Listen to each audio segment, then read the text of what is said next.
J'aimerais préalablement poser une question, parce que je me demande qu'est-ce qui est de l'ordre de ce qu'on peut écrire comme expérimentation et qu'est-ce qui n'est pas une expérimentation et ne relève pas de la loi. Enfin, ça, j'aimerais bien que vous me précisiez exactement les choses, parce que nous, on propose des choses qui nous paraissent un peu innovantes et à expérimenter.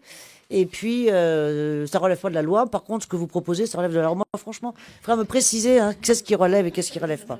Bon, voilà. Alors là, pareil, c'est une expérimentation. Vous allez me dire que ça relève pas de la loi.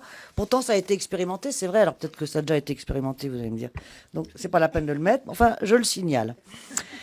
En tout cas, ce que je signale, c'est que l'actuel découpage des établissements de référence c'est là sur la carte scolaire, ne permet pas de rétablir une mixité scolaire appropriée.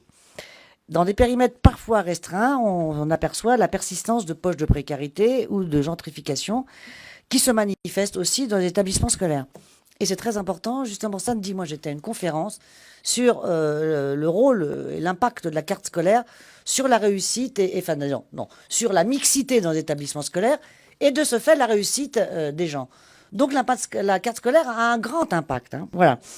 Donc il y a eu des expérimentations donc du coup dans le 19e arrondissement, je ne vais pas les relayer, vous en avez certainement entendu parler, qui fait qu'en plus de ça, les gens ne cherchent pas à contourner la dite carte scolaire.